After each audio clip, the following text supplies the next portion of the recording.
Wa hasilu aktsari tilkal ibarati, adapun rangkuman intinya dari kebanyakan itulah ibarat, itulah ungkapan-ungkapan yang menerangkan tentang hal-hal yang bisa menjadikan murtad di kitab yang telah disebutkan kemarin, Asy-Syifa dan kitab Al-I'lam. Yarji'u kembali ila anna kulla aqdin, intinya di sini kepada sesungguhnya setiap i'tiqad atau keyakinan, au fi'lin atau perbuatan, au qaulin atau ucapan. Tiga ini, keyakinan, perbuatan, ucapan, ya dulu ala istihanatin, yang menunjukkan penghinaan, au istighfafin atau meremehkan, billahi terhadap Allah, atau au kutubi atau kitab-kitab Allah. Segala bentuk keyakinan, perbuatan, ucapan yang satu meremehkan Allah, ada unsur penistaan di situ terhadap Allah, atau dua terhadap kitab-kitab Allah, au rusulihi atau terhadap para rasulnya Allah, au malaikatihi atau terhadap para malaikatnya Allah. Ini semua sudah disinggung sebagiannya di depan. Au sya'airihi atau syiar-syiar Allah, au ma'alimi dinihi atau tanda-tanda agamanya Allah.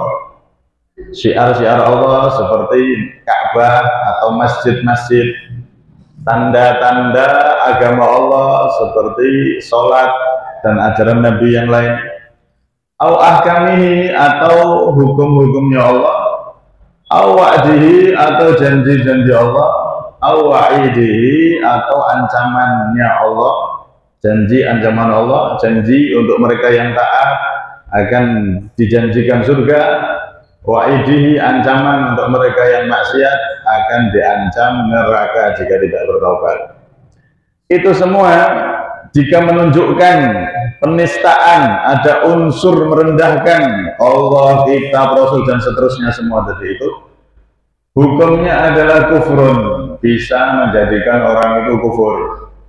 Oh maksiaton, atau enggak sampai kufur, enggak sampai murtad, tapi terhitung maksiat. Maka fal yahdharil insanu, hendaklah setiap manusia itu waspada mindalika, dari itu semua keyakinan, perbuatan, ucapan yang ada unsur penistaan atau merendahkan Allah, kitab, Rasul dan seterusnya tadi itu, juhdahu, dengan sungguh-sungguh menjaga dirinya agar tidak melakukan hal-hal yang telah disebutkan tadi itu. Hadirin yang dirahmati oleh Allah, di sini beliau merangkum inti dari segala sesuatu yang bisa menyebabkan murtad itu adalah ada unsur penistaan atau merendahkan terhadap Allah, kitab, Rasul, malaikat, hukum-hukum Allah, janji, ancaman Allah, semua yang berkaitan dengan ajaran Allah Subhanahu wa Ta'ala. Termasuk di sini wa sya'airihi au ma'alimi dinihi, termasuk syiar-syiarnya Allah. Syiar-syiarnya Allah itu apa? Seperti Ka'bah wal masajid, seperti Ka'bah dan masjid-masjid. Para ulama mengatakan yang dimaksud syiar-syiarnya Allah adalah al-mawadhi' allati tuqamu fiha ad-din wa dhahara anna syar'a yu'azzimuha. Yang dimaksud syiar-syiar di sini adalah segala tempat yang di situ agama Islam ditegakkan dan agama Islam mengagungkan tempat tersebut. Seperti apa itu? Ka'bah, jelas. Ka'bah ini syiar terbesar yang berupa tempat, itu Ka'bah, karena menjadi kiblat inti daripada kiblat umat Islam seluruh dunia. Dan itu kemuliaan Ka'bah sudah jelas. Kalau ada orang merendahkan kemuliaan Ka'bah, baik dengan ucapan atau tindakan atau keyakinan yang salah, maka bisa menjadikan murtad. Wal masajid atau masjid-masjid. Masjid ini termasuk syiar-syiar yang berupa tempat yang diagungkan oleh Allah Subhanahu wa Ta'ala.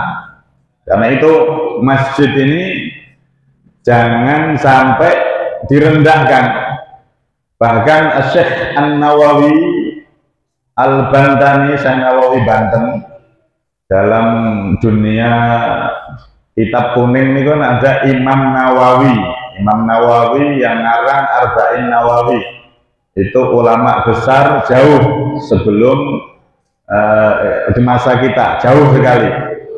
Ada lagi yang namanya Syekh Nawawi atau Imam Nawawi Banten. Nah, itu Syekh Nawawi yang lebih dekat masanya dengan kita. Nah, Syekh Nawawi Banten ini rahimahullah radhiyallahu anhu nafa'ana bih. Beliau sampai mengatakan di kitabnya, kalau ada orang berkata menyebut masjid dengan sebutan musaijidun, masjid disebut musaijid, itu kalau dalam bahasa Arab nahwu disebut tasghir. Tasghir itu bermakna masjid elek, masjid yang jelek, masjid yang kecil. Artinya kalimat-kalimat yang meremehkan.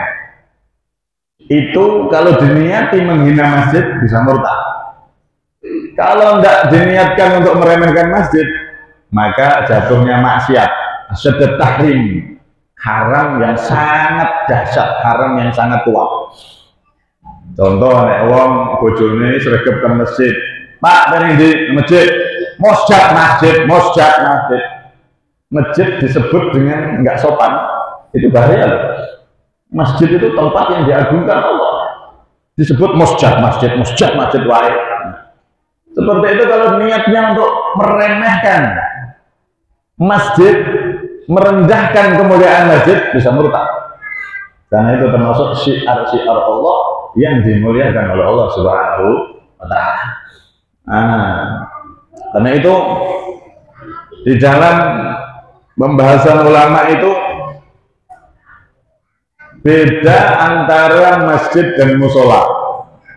Kemuliaan masjid itu lebih tinggi memang daripada musola. Perbedaannya ada 4. Pertama, masjid itu selalu berupa wakaf. Sesuatu yang dibangun untuk masjid atau dana yang dikumpulkan untuk bangun masjid, ini otomatis jadi wakaf. Wakaf itu yang punya Allah dan tidak ada satupun yang boleh memiliki. Ahli waris atau apa tidak oleh jadi masjid, dosa. Tapi ya enek nekat. Kalau nanti jalan-jalan ke Malang, riyen pas ke mondok niku enten rencang kula nikah. Kalau nyumbang mereka ngelewati masjid, kau gede megah, ning ngarepe niku enten tulisane gede. Masjid ini dijual. La ilaha illallah Muhammadur Rasulullah. Masjid dijual. Padahal masjid itu statusnya wakaf. Wakaf itu miliknya Allah, tidak bisa dijual-jual. Haram. Kalau musola bisa wakaf, bisa tidak, tergantung yang mewakafkan. Aku buat musola ini, berarti nah, dia niat apa itu melafatkan wakaf, jadi wakaf musolanya. Tapi kalau musola itu bisa wakaf, bisa tidak. Nek masjid sudah pasti otomatis jadi wakaf. Itu nek niatnya bangun masjid. Contoh, enten wong mengumpulkan dana untuk apa? Bangun masjid. Maka dana yang terkumpul itu otomatis jadi wakaf. Setiap yang dibangun untuk masjid, tanahnya, dananya, dan lain-lain itu menjadi wakaf. Kemudian yang kedua perbedaannya, masjid itu sunnah tahiyatul masjid. Sampean setiap masuk masjid sunnah sholat 2 rakaat. Kalau sampean males atau capek, minimal baca baqiyatus sholihat, yaitu kalimat subhanallah alhamdulillah wa la ilaha illallah wallahu akbar. 3 kali boleh, 4 kali boleh, sekali juga boleh. Itu sebagai penghormatan kita masuk ke masjid menggantikan sholat tahiyatul masjid.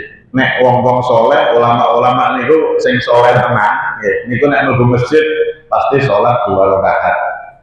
Jarang kita lihat orang-orang soleh, kiai besar mlebu masjid gak sholat tahiyatul masjid niku nggak pernah.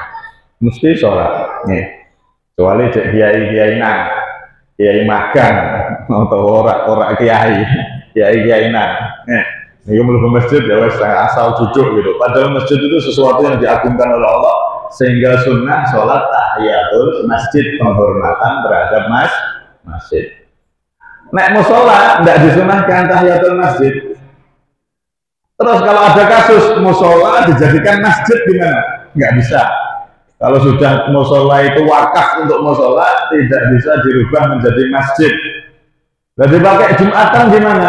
Boleh. Nah, dipakai Jumatan boleh aja. Cuma masalahnya kalau masuk ke musola itu tadi, memang ini dulu awalnya wakaf musola, sekarang dijadikan masjid untuk Jumatan, itu statusnya tetap musola. Nah, pas masuk jangan sholat tahiyatul masjid, haram, dosa, karena status wakafnya nggak bisa berubah. Sesuatu yang sudah diwakafkan untuk musola nggak bisa dirubah lagi, untuk masjid nggak bisa. Ini perlu diperhatikan. Boleh dipakai Jumatan, tapi hati-hati, nek masuk jangan sholat tahiyatul masjid, karena itu bukan masjid. Tahiyatul musola tidak ada. Kemudian yang ketiga, masjid sah untuk i'tikaf.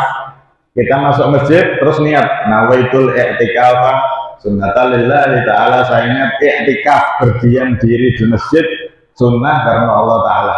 Loh, itu diamnya kita di dalam masjid terhitung ibadah. Setiap nafas kita di masjid, kalau kita niati i'tikaf seperti itu tadi, setiap nafas kita terhitung ibadah. Walaupun kita nggak baca apa-apa, duduk toh terhitung ibadah. Tapi nek sampean masuk masjid nggak niat i'tikaf, yang nggak terhitung ibadah, kecuali sampean zikir, sampean sholat, sampean baca Quran dalam masjid, baru terhitung ibadah. Makanya setiap masuk masjid niat i'tikaf. Ini penting. Nek musola nggak boleh buat i'tikaf, nggak sah. Kemudian yang keempat perbedaannya, kalau masjid orang yang punya hadas besar, atau orang yang datang bulan tidak boleh berdiam diri masuk di dalam masjid. Pengajian ibu-ibu di masjid padahal datang bulan tidak boleh. Kalau musola boleh, bebas, boleh. Karena itu termasuk syiar-syiar yang mana di situ harus diperhatikan dan dihormati. Jangan sampai ada yang melecehkan dan merendahkan. Selain Ka'bah adalah masjid-masjid yang ada di sekitar kita. Musola itu punya kemuliaan, tapi beda dengan masjid. Masjid itu memang lebih mulia.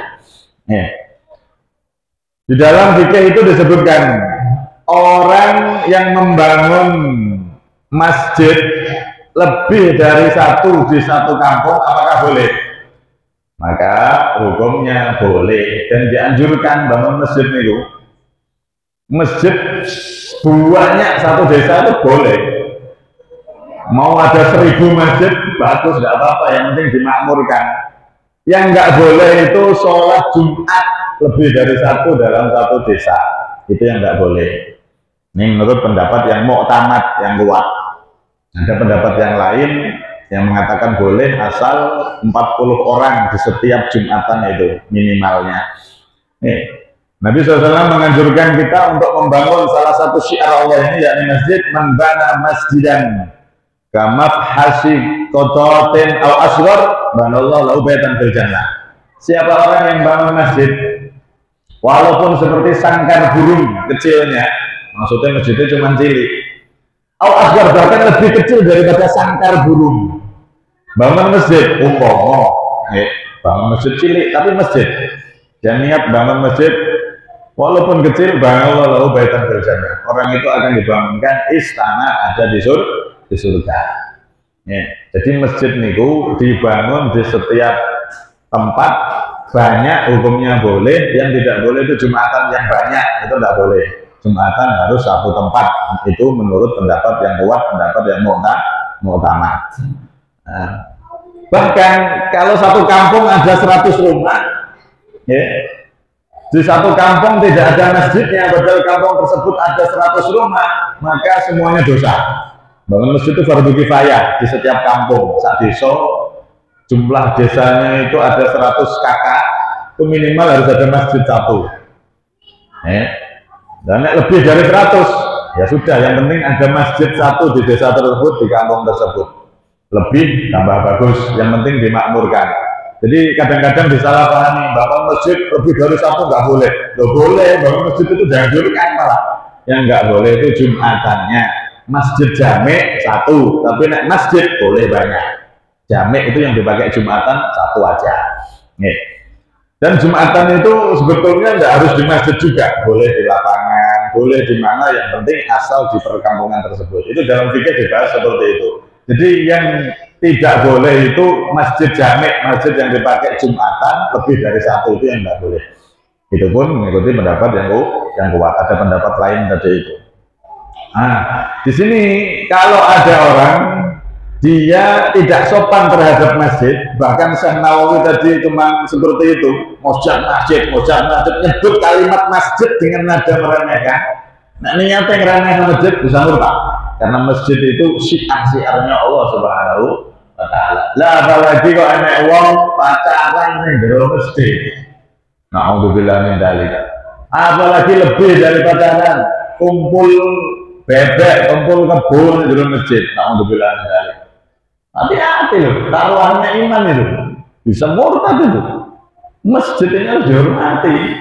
Kehormatan masjid itu luar biasa. Disebut loh, nyebut kalimat masjid dengan kalimat yang nadanya ngece, itu bisa murtad niatnya ngeremehin masjid.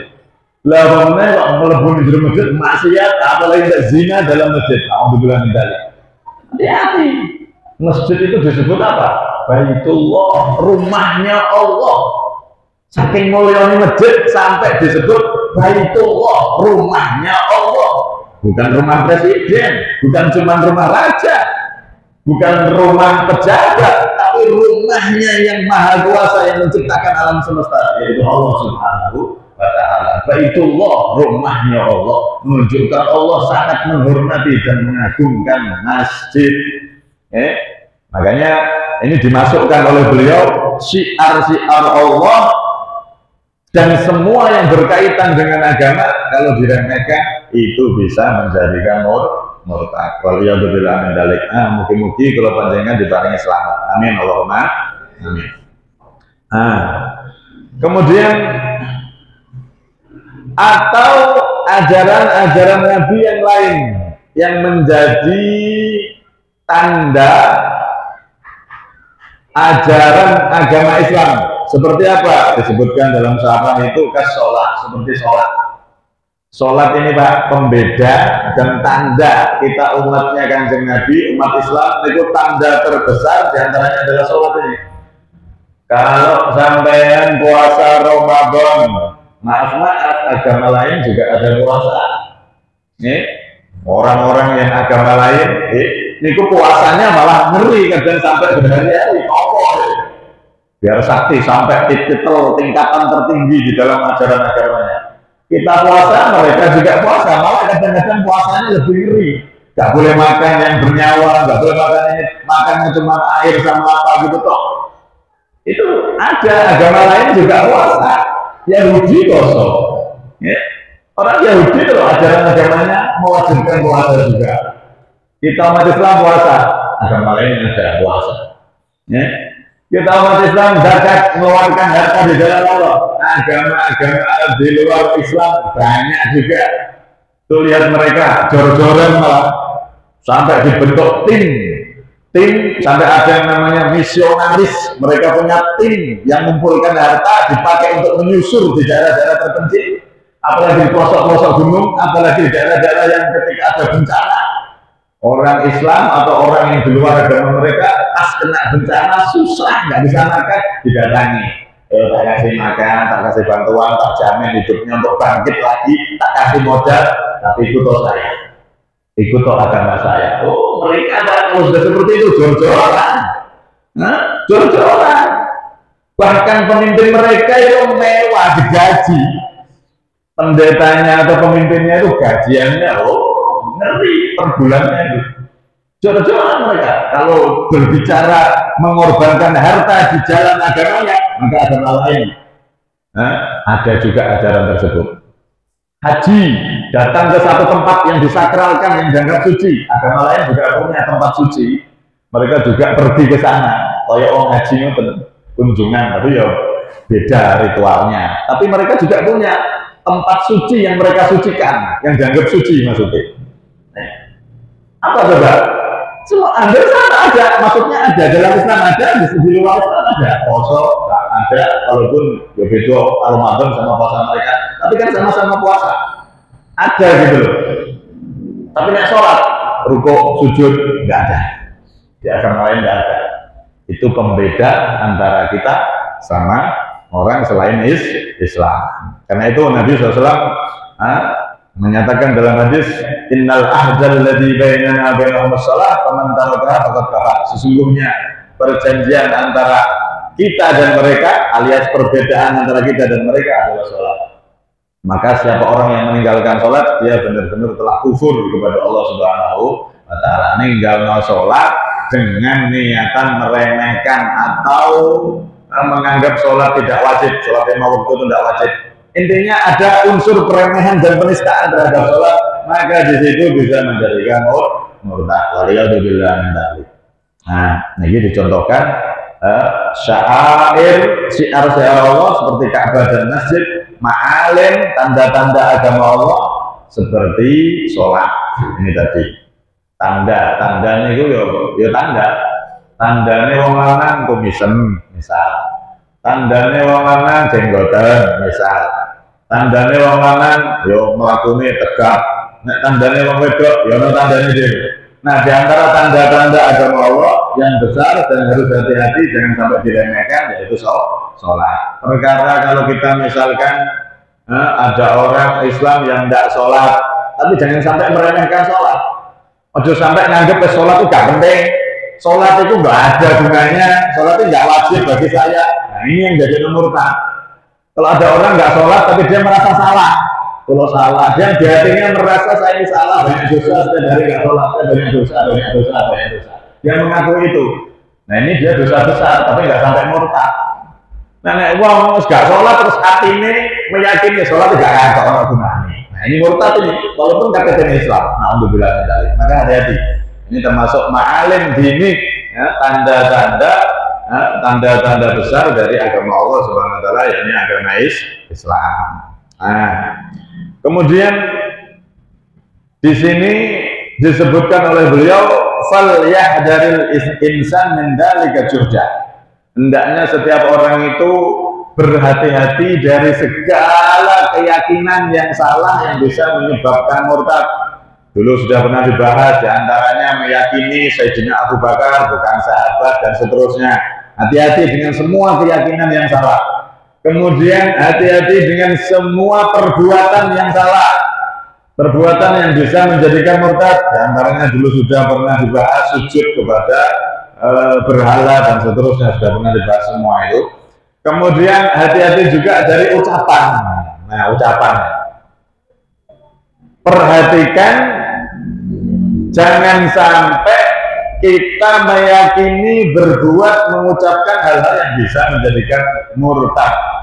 Jauh, sungguh-sungguh perhatikan benar, jangan sampai kita terperosok di situ dalam kemurtadan.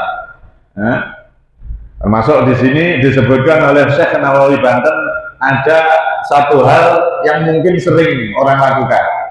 Apa itu? Ketika dengar adzan atau mendengar bacaan Al-Quran, terus dia ngomong, berisik. Nah, hati-hati loh. Krungu adzan, krungu ayat Quran, ngomong berisik. Ngomong berisik ini tadi niatnya ngeremeh no adzan, ngeremeh no Quran, murtad. Tapi enggak niat ngeremeh no, maka dia jatuh dalam dosa besar. Ini kita sepele. Oh, berisik ini, speaker musola, adzan sampai banter kok ini. Hati.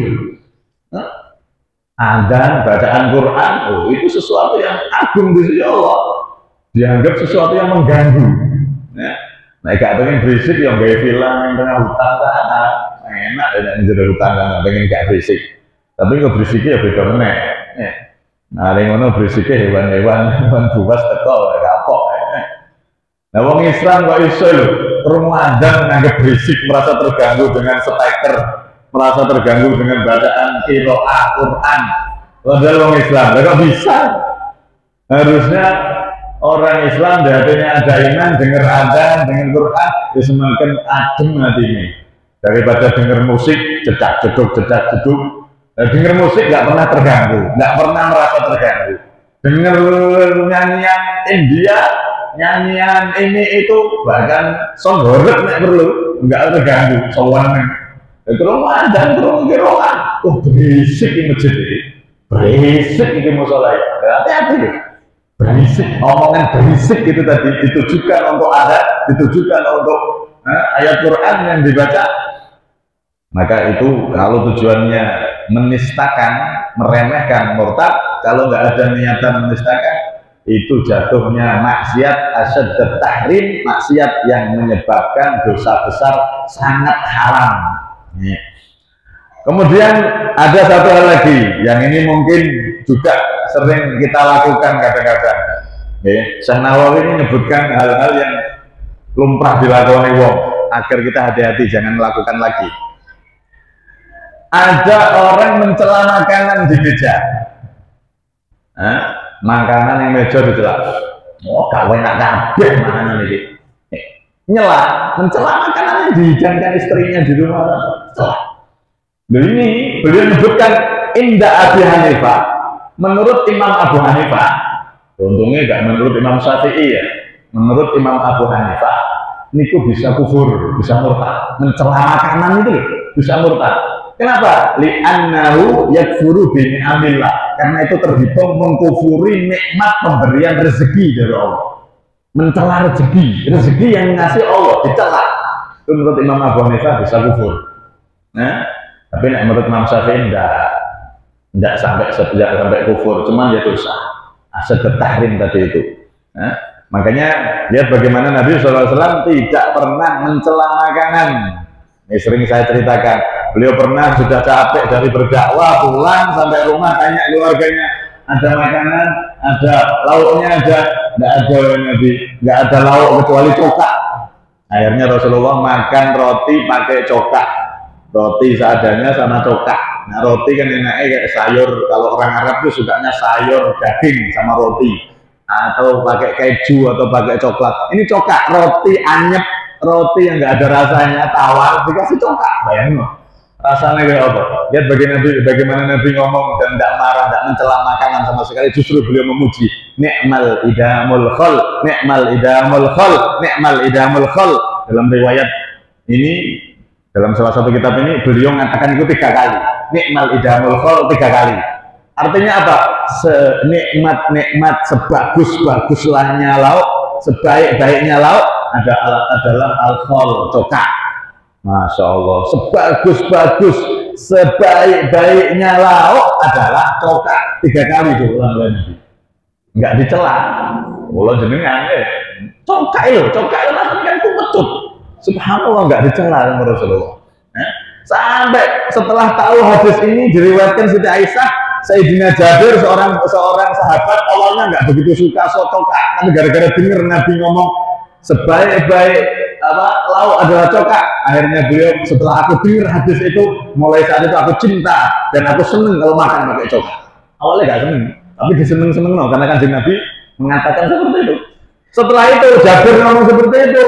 Ada Imam Talhah bin Nafi, beliau ngomong juga, semenjak aku krungu dari guruku, dengar dari guruku yaitu sahabat Jabir, beliau bukan sahabat tapi muridnya sahabat, beliau sahabat Jabir mengatakan seperti itu, aku pun sebetulnya nggak suka cokak, tapi aku pun jadi suka cokak gara-gara guruku sahabat Jabir suka cokak dan guruku sahabat Jabir itu suka cokak gara-gara mendengar Rasulullah pun makan cokak. Masya Allah, sesuatu yang nggak disenangi tapi tahu kalau disenangi Nabi, maka dia pun jadi senang. Nah, ini namanya cinta itu seperti itu. Yang disenangi, yang dicintai, ya diikuti, dan semula nggak seneng jadi senang. Masya Allah. Walhasil intinya seperti itu. Sampai hal yang demikian itu bisa menjadikan murtad menurut Imam Abu Hanifah, mencela makanan karena itu mengkufuri rezeki dari Allah. Karena itu, walaupun ini menurut Imam Abu Hanifah, tapi disebutkan oleh Syekh Nawawi dalam kitabnya agar kita hati-hati, hindari yang seperti itu. Walaupun menurut Imam Syafi'i dan menurut imam yang lain nggak sampai murtad, cuma makanan, tapi itu dosa. Maka yang seperti itu dihindari. Nabi ngajari nek seneng ya dipangan, nek boten seneng ditinggal aja, nggak usah dicela-cela. Wong wedok kadang-kadang sudah masak tenanan, keliru bumbu nggak sengaja. Yes, enak bedak, mas enak. Nah, ojo enak bedak, oh asin nih kok ini, nggak enak belas. Akhirnya sedih wong wedok. Wedok itu kena dipuji sidik ini seneng mbak. Oh masamu enak, padahal kasih minum, tapi sama ini oh enak lezat tambah lezat dari yang kemarin ini. Besok dimasak nih, orang enak rasanya uyah, oh ini tambah lezat dari yang kemarin ini. Kita nonton dibombalu itu seneng wong wedok nih. Makanya pas nek seneng dipangan, nek boten seneng, yo tidak usah mencela, tidak usah mengecewakan yang sudah masak. Itulah akhlak Nabi kita Muhammad SAW. Dan juga agar kita terhindar dari ini tadi, ada sebagian ulama Imam Abu Hanifah yang sampai menyatakan seperti itu bisa kufur. Alhamdulillah, dari